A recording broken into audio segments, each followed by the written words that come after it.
Ce jour qui est tien, ce jour, Père, qui t'appartient, un jour qui est 3 fois saint, un jour, Père, de grâce. Oh, quelle grâce! Oh, combien je veux te remercier pour laisser inspirer le réceptacle. Un réceptacle que je suis. Un réceptacle qui est là pour écouter simplement. Car celui, Père, qui part avant d'avoir écouté, fait un acte de folie. Alors, Père, je veux apprendre à écouter, car que suis-je et qui sommes-nous pour parler, nous qui sommes la glaise de la terre, comment peut-elle dire, si je n'ai pas, Père, de ta part, écoutez ta bonne parole, cette parole, Père, qui s'incarne, cette parole qui est esprit et qui est vie, oh merci, incarne ta personne, incarne, Père, la réalité de ce que ta parole, Père, libère, de ce que ta parole donne le sens, le bon sens. Car nous savons qu'aucune colère n'accomplit, Père, ta volonté. Il y a deux colères, et ce matin, nous allons, en ce jour, laisser inspirer quelle est la colère qui est la tienne, et la colère, Père, qui est celle de la chair, celle des émotions, celle des sentiments. Aide-nous à séparer la chair de l'esprit. Parce que, Père, c'est toi qui convainc. Parce que c'est toi qui sépares l'âme de l'esprit. Béni soit celui qui vient entendre. Car quand il vient entendre, nous savons, Père, que en ton nom, Seigneur, l'écoute est indispensable. Oh, merci, Père, d'élever la grâce de ta grâce, de mesurer la grâce, de faire la grâce. Et tout n'est que grâce.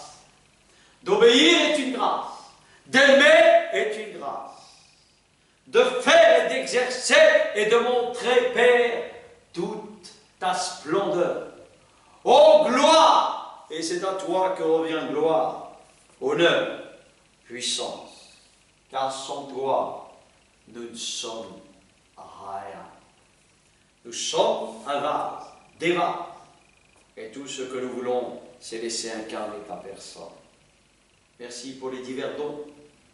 Merci, Père, pour les divers talents que tu donnes. Merci, Père, de manifester ce que tu veux, comme tu veux et comme tu l'entends. Toi qui ouvres le cœur, mais aussi qui fermes le cœur, car c'est toi qui choisis. Merci de prendre le doigt, Père, de ta parole et de faire lire ta parole. Ta parole est l'actualité du jour. Elle est bien en avance que toutes les actualités de ce monde. Elle est bien en avance, car tu es le début et tu es la fin. Tu es l'alpha et tu es l'oméga. Merci d'inspirer, Père, ta parole, que ce soit dans le chant, que ce soit dans les louanges, que ce soit dans les cymbales, que ce soit dans les danses, que simplement, Père, tu sois toujours le début, et que nous comprenions, Père, qu'il est bon, avec des frères, avec des sœurs, avec ce même esprit, l'esprit de la grâce, l'esprit de la miséricorde, qui nous fait la grâce d'entendre ta parole, de celui qui porte la parole, de celui qui donne la bénédiction, de celui qui dit que la bénédiction ne s'accompagne d'aucun mot et d'aucun chagrin. Ce matin et ce jour, je m'écris, loué soit ton nom, et nous sommes délivrés de tout ennemi. Et ce matin, ce jour, est un jour, Père, de parler de la colère de celle, Père, qui accomplit ta volonté et celle qui n'accomplit pas ta volonté. Merci. Que tout ce qui est en moi, que ce soit mes yeux, ma bouche, mes mains, ma cervelle, ma mémoire, je ne veux pas ma mémoire, mais je veux me rappeler de tes bienfaits. Vois tes bienfaits, comme tu l'as dit, certes, que nous ferons de plus grandes choses, et d'aussi grandes choses que toi tu l'as faites sur la terre. Père, que ton esprit dit par ton esprit, incarne, Père, à travers tes réceptacles, car ta parole ne revient jamais sans effet. Elle revient avec un effet de bénédiction. Elle ne maudit pas, elle bénit. Et béni soit celui qui bénit le nom du Seigneur. Et maudit soit celui qui maudit le nom du Seigneur, car il est Maranatha. Et nous crions Maranatha, Maranatha, à celui qui vient, à celui qui vient bientôt. Et qui balayera toutes les politiques, toutes les pensées, toutes les mouvances, tout ce qui est philosophie, tout ce qui est institution humaine, dogmatique, au Père liturgique, qui n'est pas ta gloire, sera soufflé, soufflé, et je me réjouis que bientôt nous ressusciterons pour régner avec toi à jamais, à jamais. Sois élevé et annonce, Père, et fais en sorte que celui qui se sanctifie, et celui qui veut rester impur, reste impur. Purifie le cœur, purifie les pensées, Père, que ta parole donne la bonne nourriture afin d'être béni. Merci et grâce te soient rendues à celui qui est. Et nous allons ouvrir le livre de la loi et être attentifs pour que cette loi soit bien évidemment et toujours activée. Nous devons comprendre que la loi de Dieu est inspirée par son esprit. Chaque parole que nous donnons, elle permet de réaliser ce qui doit nourrir cette réalité. C'est pour cela que ce qui nourrit notre espérance fait qu'en sorte, si Dieu nous laisse sur la terre, c'est simplement pour montrer sa gloire d'un monde à venir, d'un monde qui demain, où la mort n'existera pas, où la maladie n'existera pas, où les haines, les colères et bien évidemment tout ce que l'âme humaine transporte. Je bénis son nom, je bénis cet Esprit Saint que je respecte et que nous respectons en tant que frères, fils, Église, à travers l'ensemble du corps de Christ qui aime la parole et qui garde ses commandements. Nous voulons simplement qu'à travers ce même esprit, nous allons prendre Romains 8 au verset 26, qui dit « Ce même esprit qui nourrit notre espérance nous soutient. Il nous prend en charge avec nos faiblesses et nous aide dans nos limitations présentes. Il vient à notre secours quand nous prions. De nous-mêmes, nous ne connaissons guère nos droits et nos devoirs en nous approchons de Dieu. Nous ne savons pas prier. Nous ne trouvons pas les paroles justes. Alors, l'Esprit lui-même intervient et plaide en notre faveur. C'est lui qui intercède en nous, sans parole, mais par des soupirs, par des gémissements qui montent du plus profond de nos cœurs.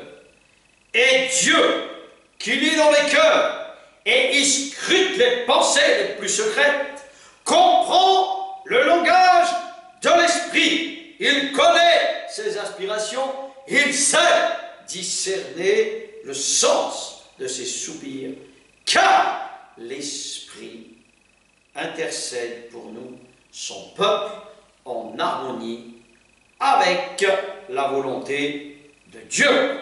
Nous savons du reste que les intentions bienveillantes de Dieu sont à l'origine de tout ce qui nous arrive. Dieu fait concourir toutes choses au bien de ceux qu'il aime, car c'est conformément à son plan qui ont été appelés au salut. En effet, ce que Dieu a enveloppé d'avance dans son plan d'amour, il les a aussi destinés depuis le commencement à porter son image. Il décide de faire d'eux son peuple au même titre que son propre fils et de les façonner pour qu'ils lui ressemblent, afin qu'il soit l'aîné d'une nombreuse famille de frères et de sœurs, ceux à qui Dieu a réservé d'avance une telle destinée, et les a aussi appelés à venir à lui, ceux auxquels il a adressé son appel ont aussi été déclarés justes, et ceux qu'il a fait accéder à cette justice et à cette vie nouvelle ont été revêtus de la beauté, de la sainteté. Dieu leur a accordé leur part de gloire céleste. Et nous disons Amen. Romains 8, 26 nous relate quelque chose en fait qui nous permet de réaliser qu'à travers l'esprit de prière qui est Dieu lui-même, par son esprit, qui est en fait la partie de la Trinité qui intercède sans cesse pour nous continuellement.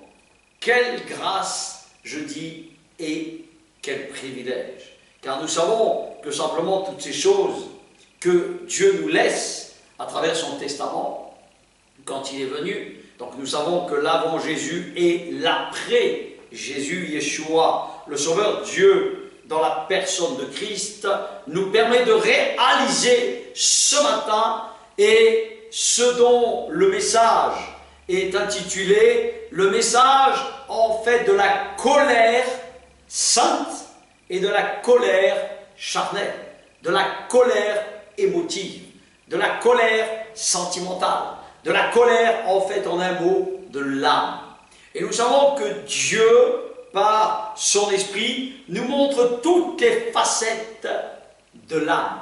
Nous voyons que quand la colère sort, il se passe bien évidemment à l'intérieur de nous-mêmes des inconscients, des instincts, des pensées, des choses en fait dans lesquelles elle reste en train de sommeiller.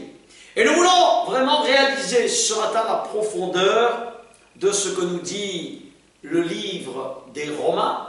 Il explique, et en fait nous savons que Dieu est en train de nous stipuler que le cœur a besoin d'être toujours contrôlé et discipliné.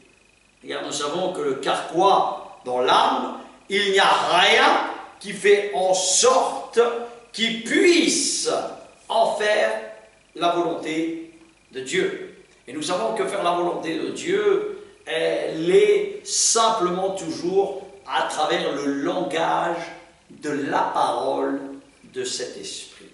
Le langage de la parole de cet esprit est simplement, comme le verset le dit et le stipule, tout de suite dans la phrase, cet esprit qui nourrit.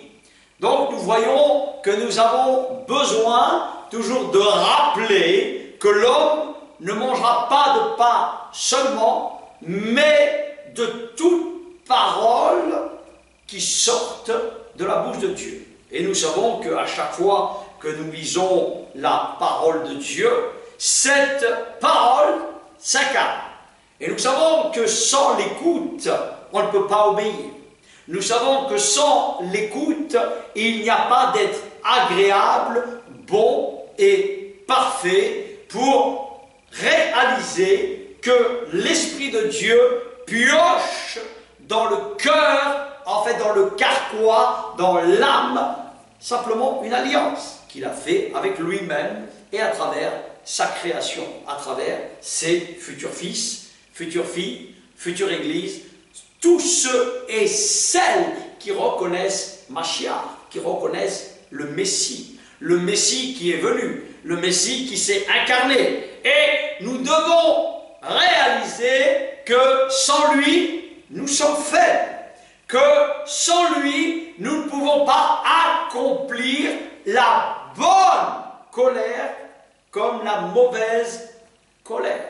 Et là, nous allons rentrer dans la profondeur et nous allons voir que, en fait, les gémissements, les soupirs, les murmures, toutes ces choses font que, en fait, manifester ce que l'on appelle dans l'inconscient. Et c'est pour ça qu'il est toujours bon d'être dans le calme, être dans la confiance et dans le repos pour réaliser, en fait, qu'il va falloir calmer ton âme, calmer ton corps et que, en fait, la discipline est quelque chose qui va permettre à l'esprit fort, l'esprit de Christ, prendre les commandes de ton âme. C'est pour cela que l'esprit et le Saint-Esprit et l'Esprit Saint fait quelque chose d'incroyable.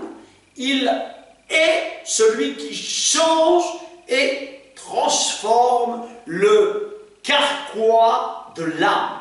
Et nous savons que Dieu va faire en sorte, en partenariat, en fait simplement lui qui est associé à toi, et c'est pour ça que l'Écriture relate, ne vous mettez pas avec un joug qui vient alourdir en fait la volonté de Dieu. Au lieu de faire la volonté de Dieu, tu vas faire la volonté du diable, la volonté de cet esprit qui est détaché de Dieu, qui s'appelle l'esprit du mal, l'esprit du diable, l'esprit de ses acolytes, les démons. Et nous savons qu'une pensée, à chaque fois, je le dis, que nous véhiculons, et le malheur et la tristesse de la colère, c'est que quand nous alimentons, que nous nourrissons une colère, c'est pour ça que la parole dans l'Épître de Jacques, et nous allons y venir, parce que nous parlons de la colère, et je veux vraiment qu'on rentre dans cela, parce que nous savons que la colère charnelle n'accomplit jamais la volonté de Dieu. Mais nous savons que la colère sainte ramène toujours le peuple de Dieu à lui. Parce que Dieu nous reprend toujours, bien sûr pour notre bonheur. Il nous éduque pour notre bonheur. Il nous instruit pour notre bonheur. Et il nous apprend à rejeter cet esprit qui est mal, cet esprit charnel, cet esprit qui est dans l'âme. Et en fait, l'âme a des désirs contraires, bien évidemment, à l'esprit.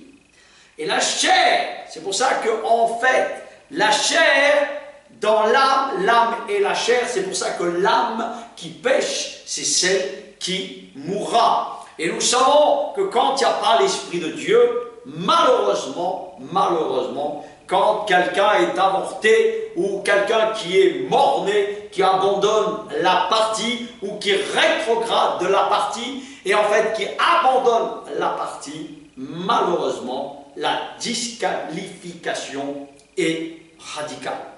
Nous comprenons qu'il nous faut nous accrocher. C'est pour ça que combattre le bon combat de la foi par l'Esprit Saint nous permet la croissance de la stature, de la sagesse et de l'intelligence. Donc nous comprenons que la colère est bien sûr une pensée ou qui dort ou qui sommeille, héréditaire, ou bien évidemment manifestée à travers diverses situations. Donc, nous devons comprendre que toute colère n'accomplit pas la volonté de Dieu. Il faut comprendre quelle est la colère qui domine, la colère de la convoitise, la colère charnelle sous toutes ses formes est bien évidemment un aspect tellement méchant, parce que la colère est méchante quand elle est charnelle. Elle n'est pas, bien évidemment, pardon. Elle est, vous savez, contrairement à ce que dit l'Écriture, Dieu ne se met pas en colère pour se mettre en colère. Quand Dieu se met en colère, c'est pour notre bonheur, c'est pour nous faire réagir. Et en fait, quand on lit bien le texte de Romains 8, nous comprenons une chose, que Dieu veut faire en sorte que tu retrouves l'image. Et si tu lis bien le texte, tu vas comprendre pour qu'il ressemble à Christ. Et nous savons que ce revêtement que nous portons de gloire, la gloire céleste, c'est pour cela qu'il faut méditer, réfléchir, parler avec Dieu, pas de manière liturgique, pas de manière simplement à faire des récitals. Ce n'est pas prier. Prier, c'est, je l'ai déjà dit, une communion. C'est une relation en tête-à-tête avec Dieu.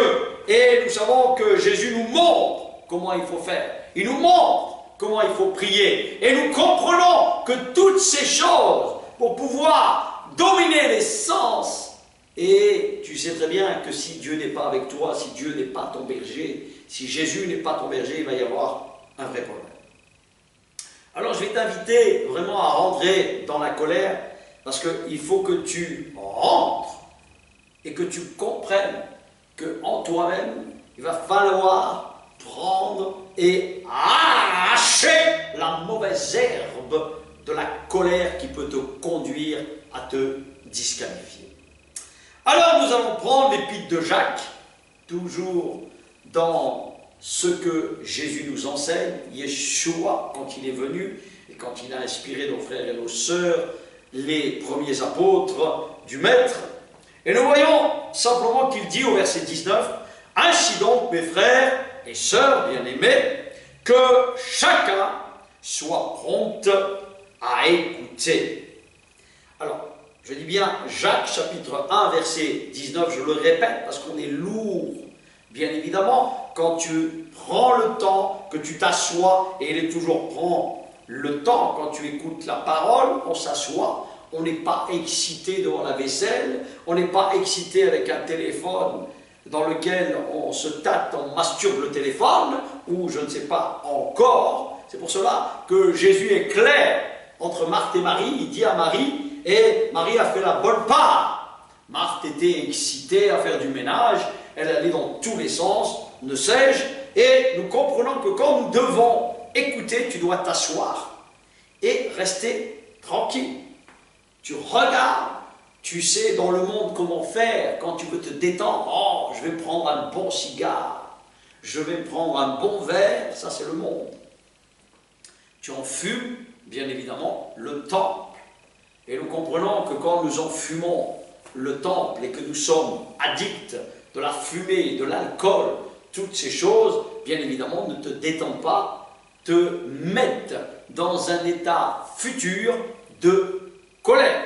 Nous comprenons que tous les membres, et nous savons que le cœur, le centre névralgique, en fait, est tellement amoral qu'il est rempli de toutes sortes de sévices, de toutes sortes d'injustices. Il est incapable de se rendre discipliné. C'est pour ça que le Saint-Esprit, la police des polices, le Dieu des dieux, le Dieu Sabaoth, le Dieu très haut, anime son peuple pour sanctifier et anime chacun et chacune porteur de cette nouvelle simplement pour sanctifier ceux qui entendent cette parole.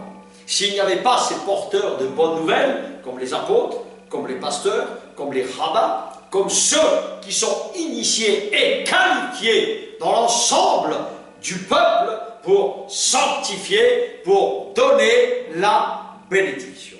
Nous comprenons que l'épître de Jacques va permettre de déceler en fait ce mot, parce que ce mot colère est quelque chose dans lequel on a du mal à réaliser la colère humaine et la colère de Dieu. La colère de Dieu t'amène à la repentance. La colère de Dieu t'amène au pardon. La colère de Dieu est permise pour que tu réalises qu'il ne t'a pas créé pour que tu vives stressé, anxieux, peureux. Et la colère te laisse, bien évidemment, KO, cassé, et te fait faire des choses que tu ne devrais pas faire, qui peuvent t'amener à tuer, qui peuvent t'amener à violer, qui peuvent t'amener à des choses qu'il ne faut pas.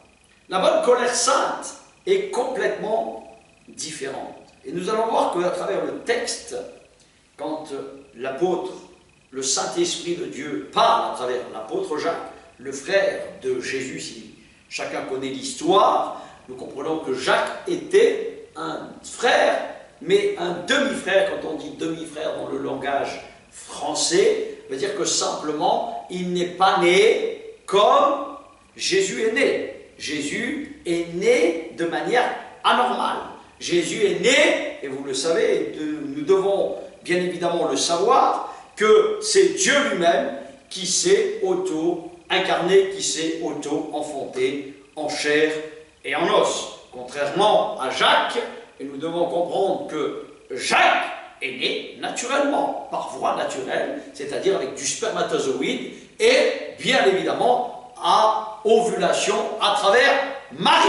Donc il n'y a pas la Vierge Marie. Tout ça, c'est simplement ceux et celles qui croient au dogme et à la liturgie de la fausse doctrine, de la fausse religion de Dieu. Donc, écoute bien cela. Mon thème, simplement, c'est toujours, et tu dois comprendre que la colère est quelque chose que tu dois réaliser, que chaque être humain sur la terre a à l'intérieur de lui-même. Il y en a qui savent la maîtriser, il y en a qui ne savent pas la maîtriser, il y en a qui la contiennent, mais nous savons que, en fait, la nourriture de la colère, elle agit sous toutes les formes. Nous pouvons être en colère sans même manifester charnellement la colère. Mais nous pouvons la murmurer, nous pouvons en fait l'alimenter comme une marmite. Simplement, l'âme, nous comprenons que c'est comme une marmite, et quand nous prenons en fait le couvercle, nous fermons, c'est-à-dire nous nous contenons. Nous enfermons dans l'âme la colère. Oui, je suis en colère. Oui, j'ai de la haine qui vient. Et oui, j'ai de la vengeance qui vient. Oui, j'ai ces choses en moi. Oui, je lui en veux. Tout cela amène à être malade, tôt ou tard. Parce que tu sais que la colère comme la haine et la vengeance t'amènent, bien évidemment, à mourir à petit feu et t'amènent à devenir malade. Voici simplement ce que dit Dieu. Verset 19, Jacques chapitre 1, je reprends. Ainsi donc, mes frères et sœurs, bien-aimés, que chacun soit prompt à écouter, lent à parler, lent à se mettre en colère, car la colère de l'homme n'accomplit pas la justice de Dieu.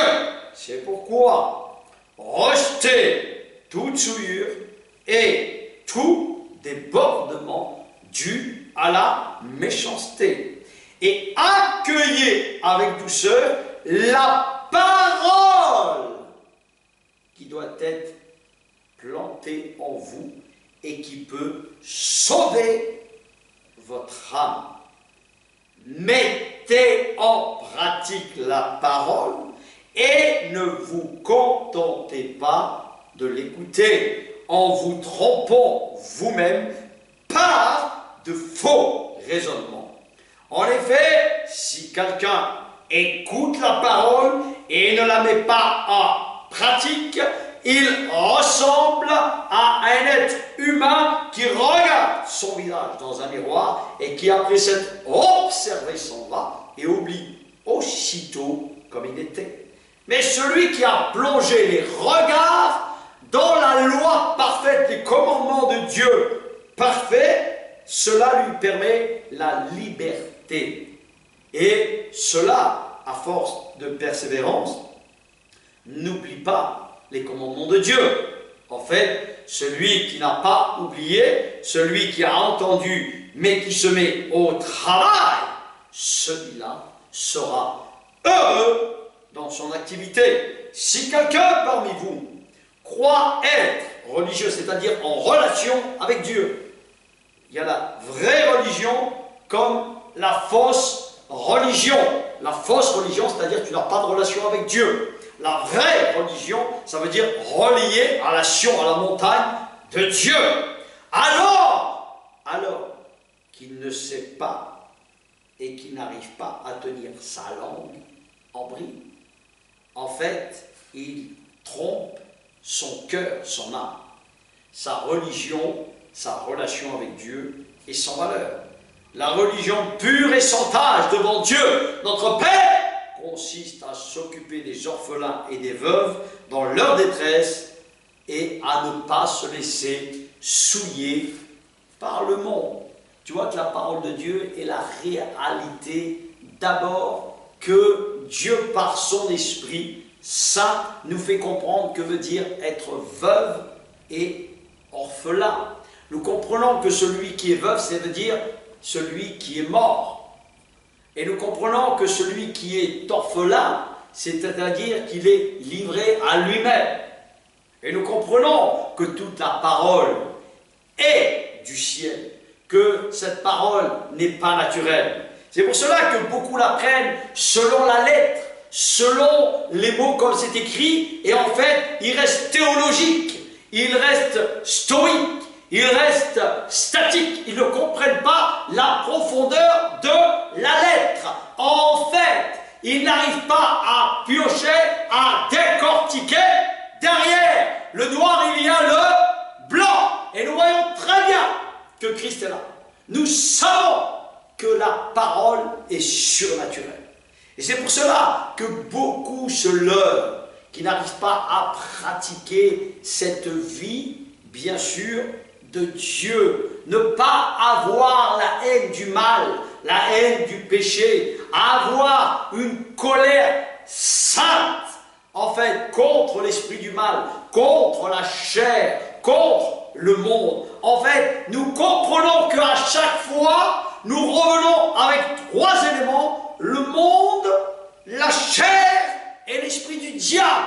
Dans la chair, elle est liée à l'âme. Et nous savons que, en fait, quand il te manque cette dimension, ce revêtement, cet esprit de Dieu, tu ne peux pas dominer la colère. C'est pour cela que, en fait, nous devons réaliser que arracher les mauvaises herbes de la nourriture, des haines et des colères qui montent en toi est indispensable. Et c'est pour cela que si tu ne laisses pas le maître potier, Dieu, ton Père, notre Dieu, notre Père, te façonner à son image pour que tu lui ressembles, tu vas avoir un problème si tu restes avec la colère. La colère est affreuse, la colère charnelle, la colère humaine est une folie.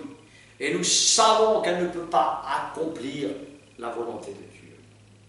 C'est pour cela qu'il faut transformer. Et la haine du mal, la haine de l'esprit du mal, la haine de la chair, la haine de l'âme. Nous savons que la colère essentielle de l'égoïsme, en fait, de tout ce qui est ramené à toi comme l'avare ou comme le radin, c'est cela la subtilité qui te garde et qui te fait en sorte de rester dans la gangrène de la colère.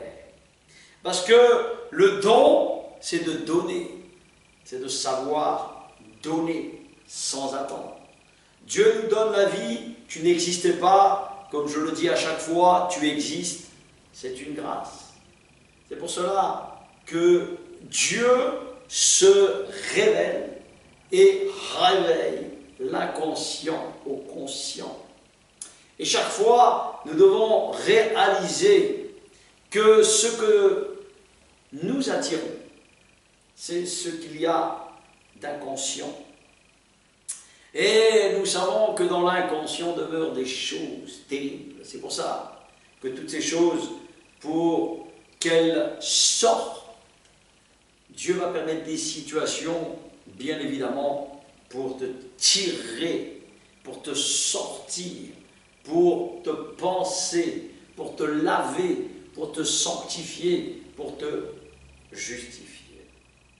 Et alors nous voyons très bien que l'âme, si tu lis bien, à chaque fois, pour qu'elle soit sauvée, il va falloir que tu remplaces la colère mauvaise par la colère sainte. Il va falloir que tu manifestes et que tu oses prendre les devants. Parce que si tu ne prends pas les devants, c'est toi-même comme le scorpion qui se pique et qui meurt.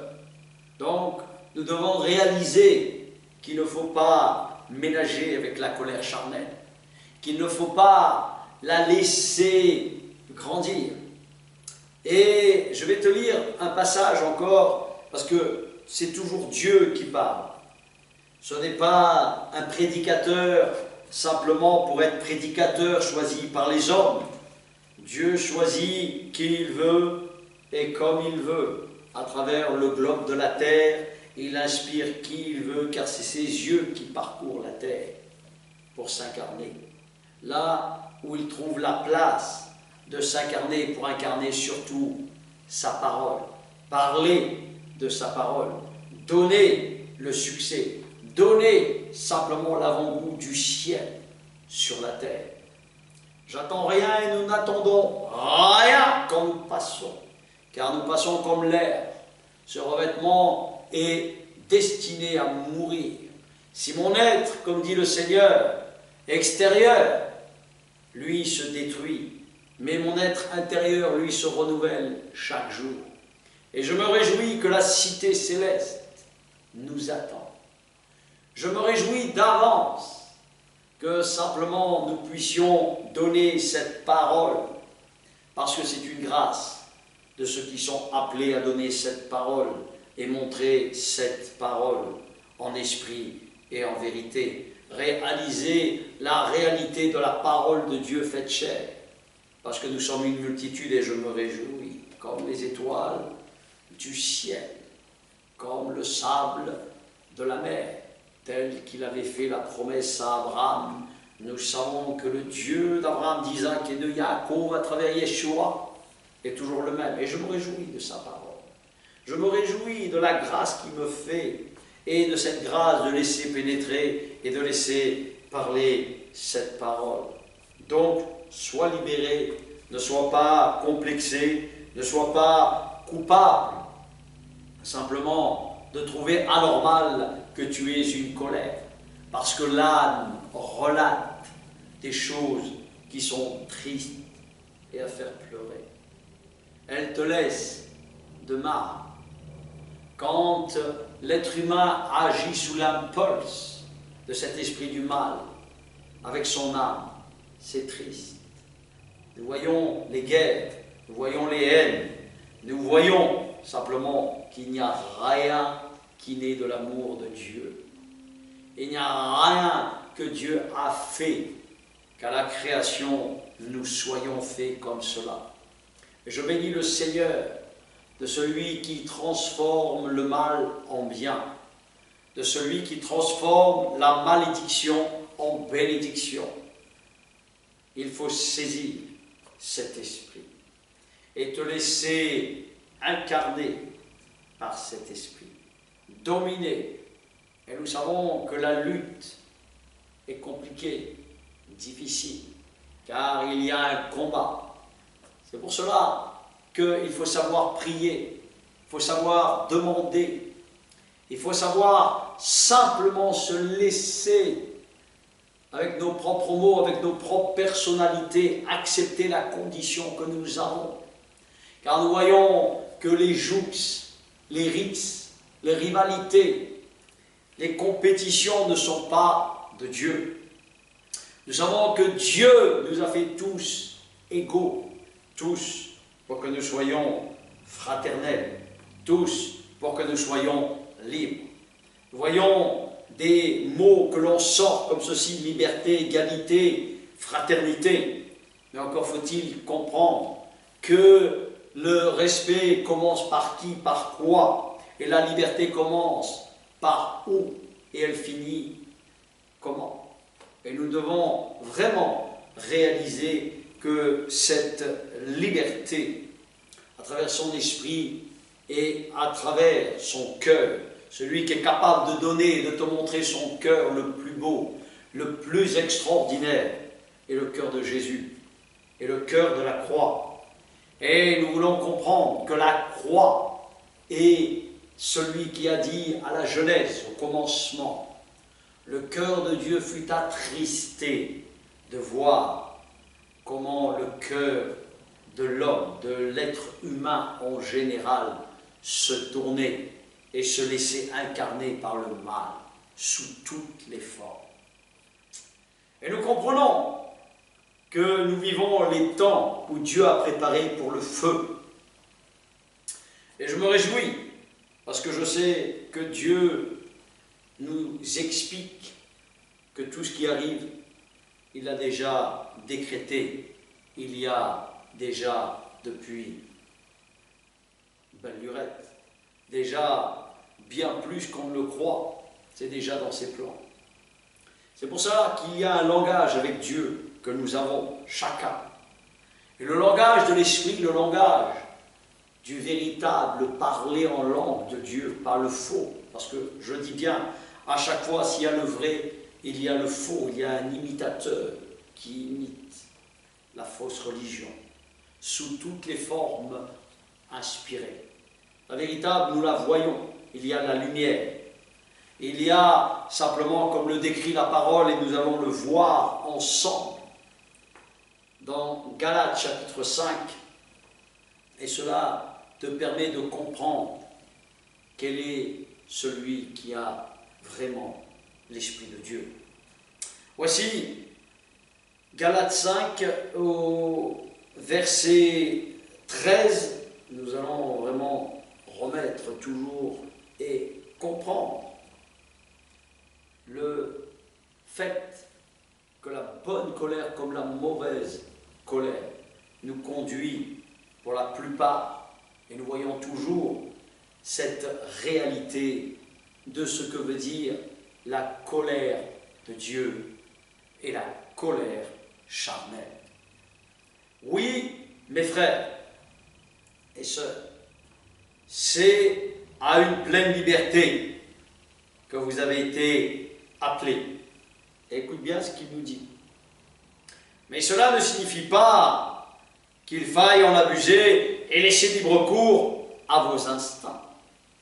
Vous voyez et tu vois qu'à chaque fois, l'apôtre, à travers l'Esprit Saint, nous dit bien, attention, ne crois pas que c'est uniquement par la foi. Et l'auteur de Jacques, où Dieu s'est servi de Jacques, il explique que la foi, la confiance en Dieu est une réalité de garder et d'aimer ses commandements. Et nous comprenons qu'à chaque fois, nous reconnaissons ces fruits de l'esprit, nous reconnaissons que ceux et celles, en fait, qui produisent des fruits dignes de la repentance.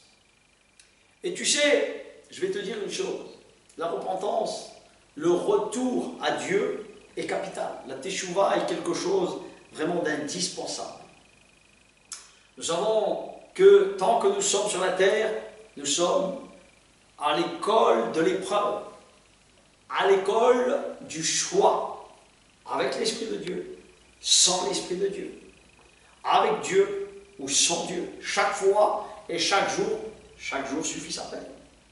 Il ne faut jamais se croire debout, jamais se croire fort, car une course, tu peux bien la commencer et tu peux mal la finir. C'est pour cela qu'à chaque fois, l'Écriture vraiment relate, nous sommes tous dans une course pour être des gagnants, et nous sommes tous des gagnants. Ce n'est pas le tout de dire je suis le premier, je suis le dernier, nous sommes tous pareils. Dans cette course engagée, à travers toutes les épreuves et les difficultés, nous devons vraiment combattre le bon combat de la foi, c'est avec nous-mêmes. Car charité bien ordonnée, je le dis à chaque fois, commence par nous-mêmes. Il nous faut montrer la réalité de Dieu à travers nos vies, à travers nos comportements, à travers nos attitudes. Nous devons réaliser que simplement les miracles ne sont que simplement là pour attester et pour donner la conversion. Les miracles, les prodiges et les signes de Dieu ne sont là que simplement pour attester la conversion, pour donner la conversion, pour nous détourner de nos voies et revenir à la réalité et à l'image de ce que Dieu nous a créé à la création. Et nous allons voir qu'il ne faut pas être là à croire parce que j'ai la foi, je suis libre. Non, non, non. Regarde ce que dit. Que votre liberté ne serve pas de prétexte pour vivre comme des hommes, c'est-à-dire comme tu vivais avant, livrés à eux-mêmes. Donc tout à l'heure, je t'ai parlé de la veuve et je t'ai parlé de l'orphelin. Quand tu prends le mot veuve dans la parole de Dieu, c'est être veuf, bien évidemment, dans le sens spirituel. Orphelin dans le sens spirituel. Et il faut réaliser que ce livre n'est pas naturel à chaque fois, je le dis. Arrête de croire que c'est la petite sœur ou le petit frère des pauvres. Oh les pauvres veufs, oh les pauvres orphelins. On ne dit pas qu'il ne faut pas les aider, on ne dit pas qu'il ne faut pas les assister, mais il faut leur donner la canne à pêche pour qu'ils apprennent à pêcher. Et ouais, parce que sinon, tu vas les rendre bébés toute leur vie, et malheureusement, tu ne vas pas leur rendre service, parce que tu vas les disqualifier de la course dans leur foi. C'est pour cela que je suis intransigeant là-dessus. Et Dieu nous met là pour simplement examiner, voir et comprendre que le cœur de l'être humain est rebelle. Tu as affaire à des rebelles, tu as affaire à des personnes qui sont argent à jeter. C'est pour cela qu'à chaque fois, Dieu nous explique l'envers comme l'endroit du décor. C'est pour cela qu'il nous explique les coulisses du théâtre. Et quand tu vois la pièce de théâtre, en fait, il y a un travail qui doit être effectué à l'intérieur. Et le texte va bien l'expliquer. Regardez bien ce qu'il dit. Afin que vous évitiez d'être livrés à vous-même, pour assouvir vos convoitises. Et les convoitises, elles sont multiples, sous toutes les formes, quelles qu'elles soient. Nous savons que la mauvaise, pareil, convoitise, comme la mauvaise colère, la bonne convoitise, la mauvaise, les mauvaises convoitises sous toutes les formes. Si elles sont là pour en mettre plein la vue, c'est une mauvaise convoitise. La bonne convoitise est simplement pour faire et accomplir une démonstration du royaume et de la justice de Dieu. Car nous savons que dans la maison de Dieu se trouvent toutes sortes d'objets précieux. Et nous voyons que pour déceler ce genre de choses, il va falloir vraiment comprendre que si nous n'avons pas la police des polices, c'est-à-dire l'Esprit de Dieu, pour discipliner, pour gérer, pour être le bon gestionnaire, le bon garant de Dieu, il y a, et nous savons que si Nous ne comprenons pas que nous sommes des gérants et que le véritable propriétaire, c'est lui, et que nous ne sommes que des locataires. C'est pour ça que quand je dis « je loue Dieu », tu vois que déjà tu loues Dieu, c'est une grâce. De louer Dieu, d'élever ta voix, c'est une grâce. D'honorer le sabbat, d'accomplir ce que Dieu nous demande, c'est une grâce. C'est pour cela qu'on a vite fait de tomber dans l'orgueil, on a vite fait de tomber dans le pouvoir, on a vite fait de tomber à travers toutes ces subtilités, sous toutes les formes, la paresse, la lassitude, la nonchalance. Nous savons que toutes ces choses se mettent et se dressent, parce que les pensées humaines se dressent toujours, le cœur humain se dresse toujours contre Dieu. Qu'au contraire, l'amour vous incite à vous rendre serviteurs les uns des autres. Quand il parle du peuple de Dieu, nous voyons que les Galates n'étaient que simplement des croyants, des hommes et des femmes, ensemble, et qui savaient premièrement montrer l'exemple entre frères et sœurs. Qu'il est bon pour des frères et des sœurs d'être ensemble.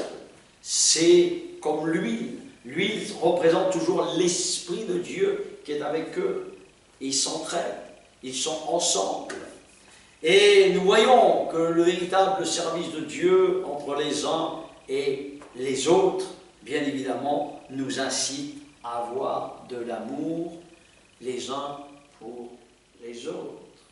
Nous ne savons pardonner parce que nous savons que nous sommes dans un hôpital et nous savons que nous sommes à l'école de Dieu.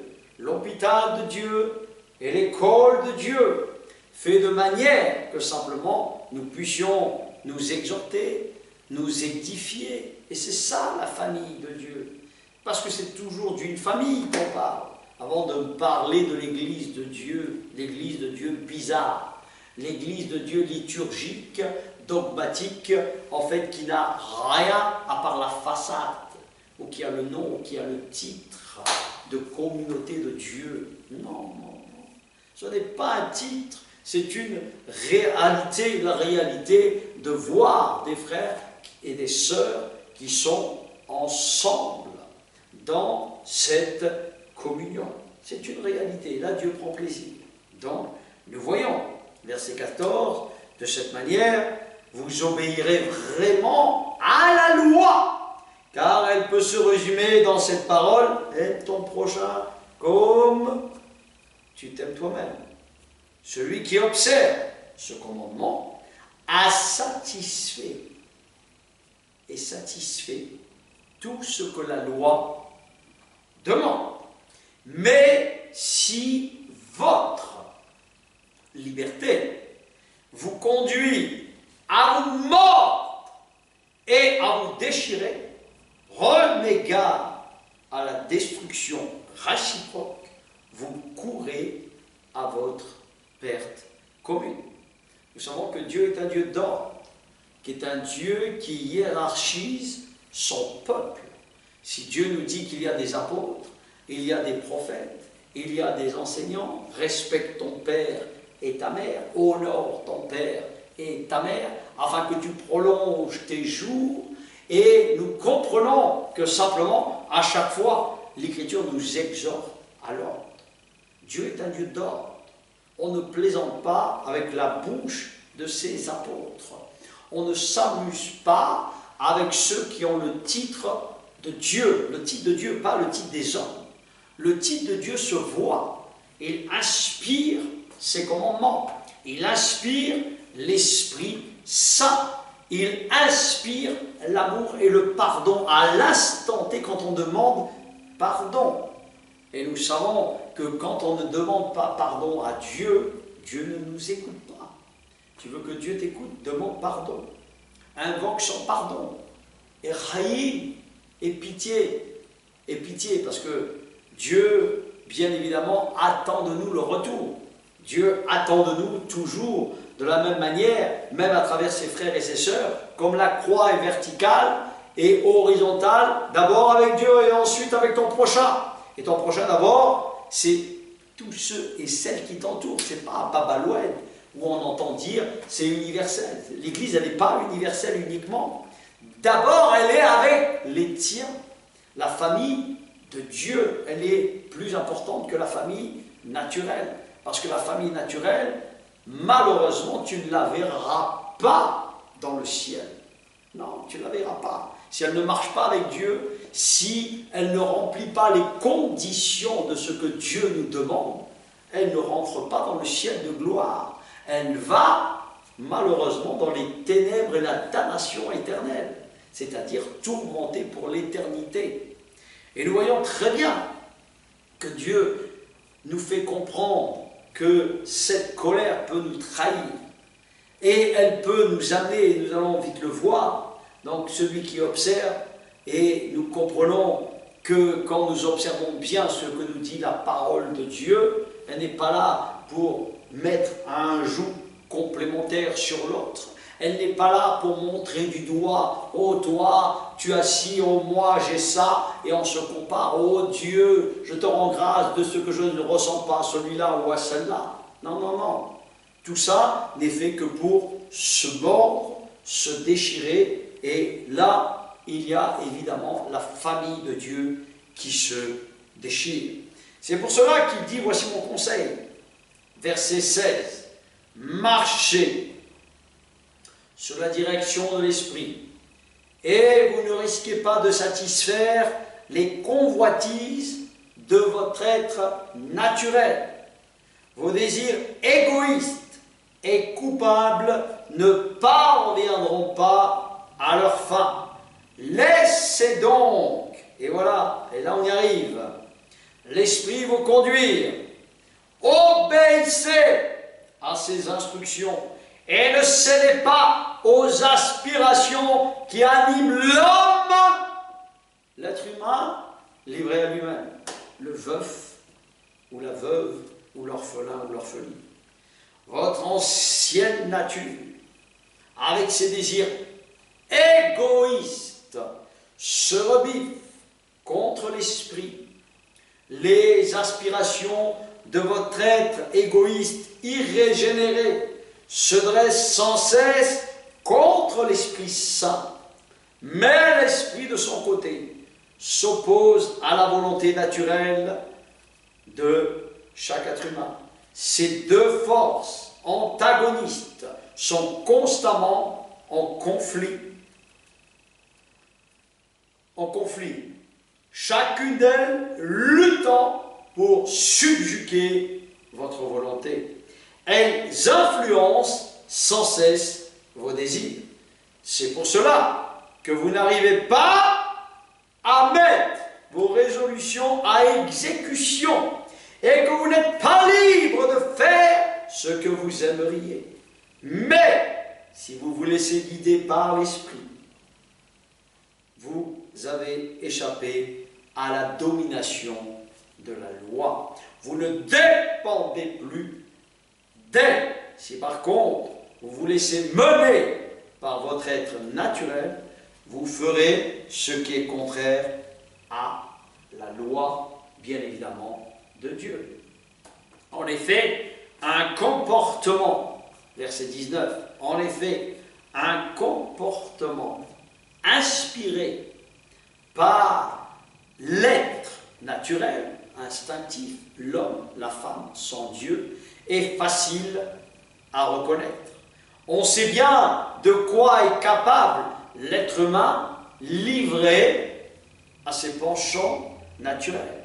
Ce sont d'abord les pensées impures, la sensualité, l'immoralité, la décence, le libertinage, l'adultère, la débauche. C'est ensuite l'adoration des faux dieux, les superstitions, l'occultisme, la sorcellerie, la magie, et bien évidemment, etc., etc. Puis, ce sont les inimitiés, les discordes, les querelles, les haines, les jalousies, le mauvais caractère, les accès, voilà, de colère. Vous voyez qu'on retrouve, et tu vois qu'on retrouve bien la colère, les intrigues, les cabales, les rixes, les rivalités, inspirées par les ambitions égoïstes et aboutissant à des dissensions et des scissions dans l'Église de Dieu, dans la famille de Dieu. C'est l'esprit de parti, le sentiment d'être seul dans la vérité. Ce sont les fausses doctrines et leur cortège de division.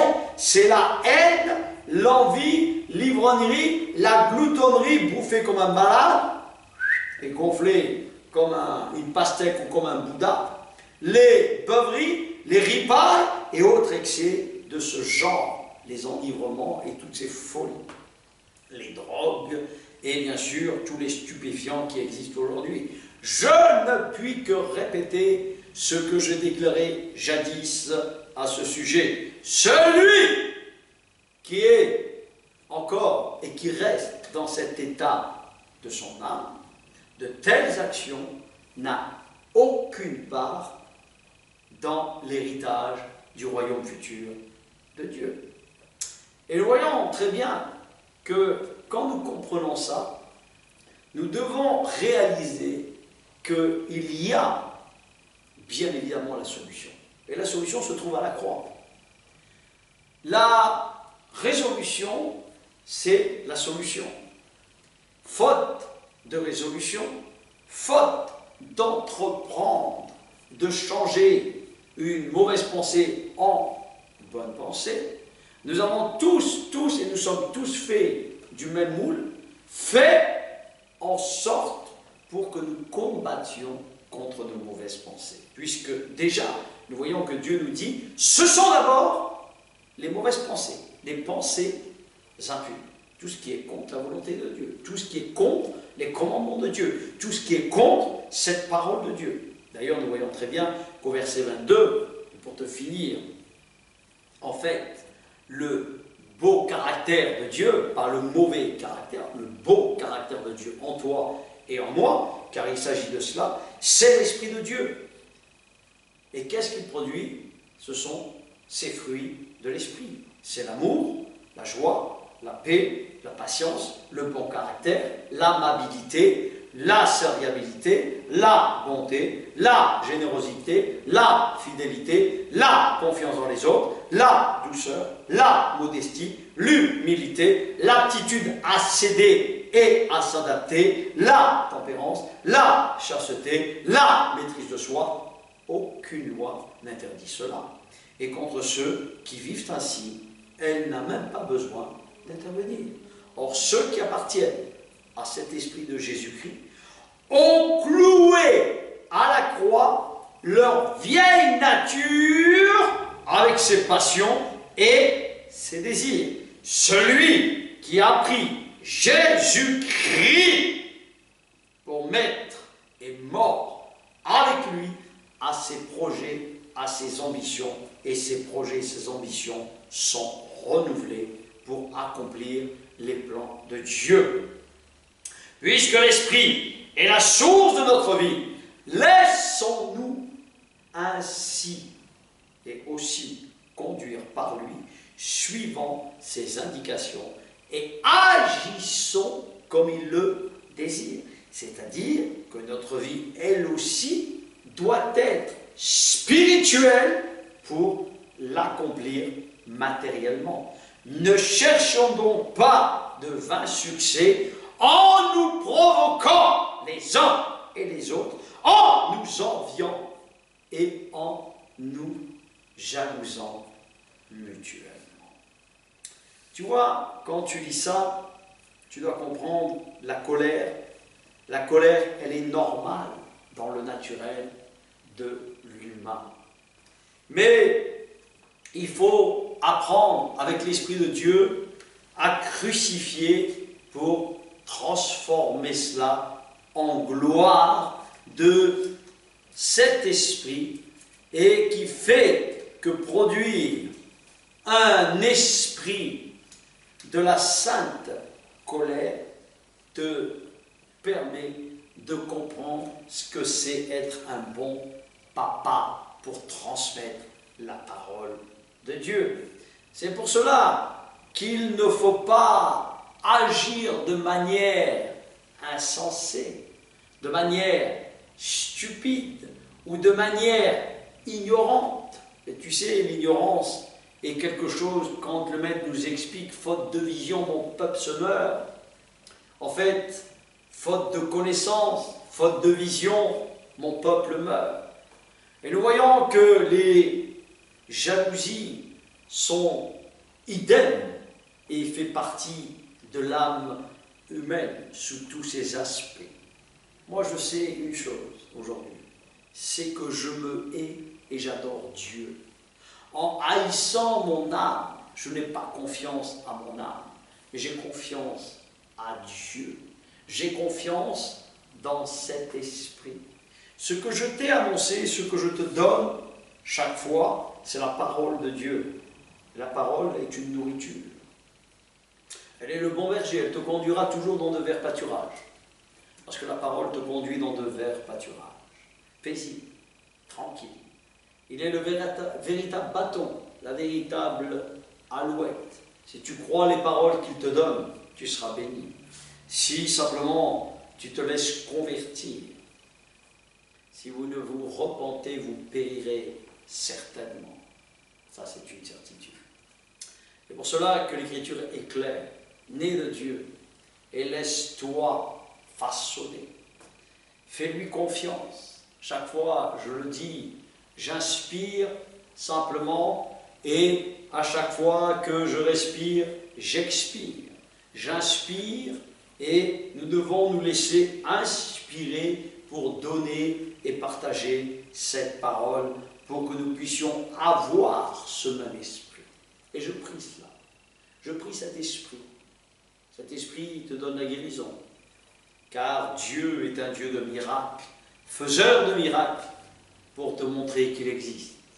Il est ce faiseur de prodiges et de signes, pour te permettre simplement de l'interpeller. Qui invoquera le nom du Seigneur sera sauvé.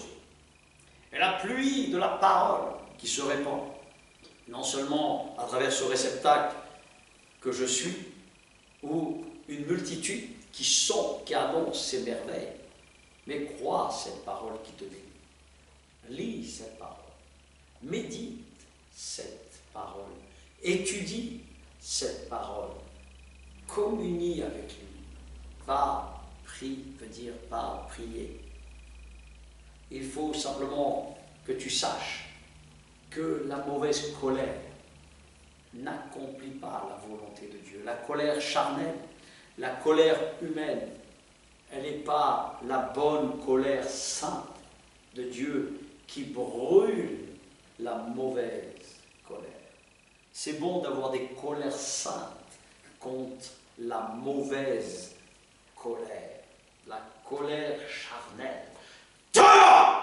Et je dis par ton esprit, et nous ordonnons, et nous commandons, Père, par ta parole, de saisir, afin que chacun puisse être hanté par cet Esprit Saint qui donne Saint, sanctifie, paix, un cœur, des cœurs, des âmes, pour qu'ils se convertissent à toi. Béni soit le nom du Seigneur, et grâce te soit rendue pour ce jour que tu permets d'annoncer et de donner ta parole. Ah Jésus, merci de continuer à travers ce chant et se laisser, oh oui, dominer par ta parole, dominé par l'Esprit de ta parole qui nous aide. Parce que ta parole nous aide, ta parole nous soutient, ta parole, Père, nous permet d'être inspirés de ce que tu veux nous dire. Oh oui, Jésus, merci. Et grâce. Tu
Gloire et gloire.